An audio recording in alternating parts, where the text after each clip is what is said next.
દાહોદ જિલ્લામાં આવનાર લોકસભા ચૂંટણીને ધ્યાને રાખીને જિલ્લા ચૂંટણી અધિકારી શ્રી યોગેશ નિરગુંડેના માર્ગદર્શન હેઠળ જિલ્લા ચૂંટણી તંત્ર દ્વારા વ્યવસ્થાપન ભાગરૂપે મતદાન દિવસે ફરજ પરના નિમણૂક પામેલા અધિકારીઓ પોતાની કામગીરી સંપૂર્ણતાએ જાણકારી મેળવે તેમજ પોતાની ફરજ પ્રત્યે સતર્ક થાય એ હેતુસર સમયાંતરે વિવિધ તાલીમ યોજવામાં આવી હતી। દાહોદમાં સ્વામી વિવેકાનંદ સંકુલ ખાતે જિલ્લા ચૂંટણી અધિકારી શ્રી યોગેશ નિરગુંડેની અધ્યક્ષતા તેમજ જનરલ ઓબ્ઝર્વર શ્રી મોહમ્મદ અકબર વાનીની ઉપસ્થિતિમાં માઇક્રો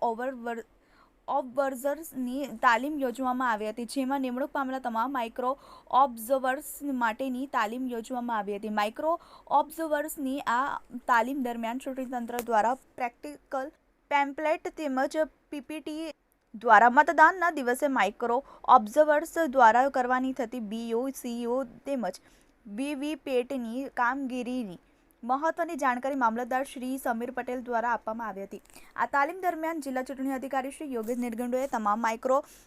ઓબ્ઝર્વર્સનો ઉત્સાહ વધારવા જણાવ્યું હતું કે લોકસભા ચૂંટણી એ આપણો રાષ્ટ્રીય તહેવાર છે, એની કામગીરી આપણા માટે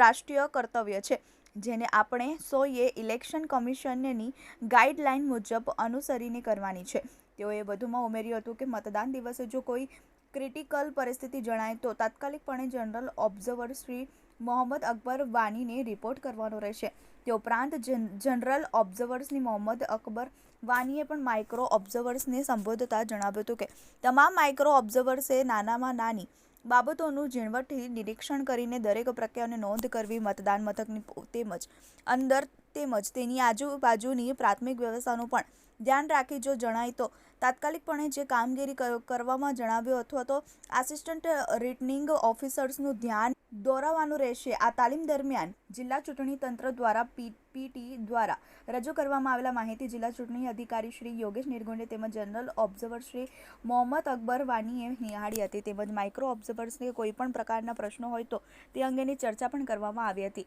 આ તાલીમ દરમિયાન નાયબ જિલ્લા ચૂંટણી અધિકારી શ્રી હેતલ વસૈયા, મદદનીશ ચૂંટણી અધિકારી શ્રીઓ, મામલતદાર શ્રીઓ તેમજ માઇક્રો ઓબ્ઝર્વર્સ ઉપસ્થિત રહ્યા હતા। જેની શેખ, TV18 ન્યૂઝ, દાહોદ।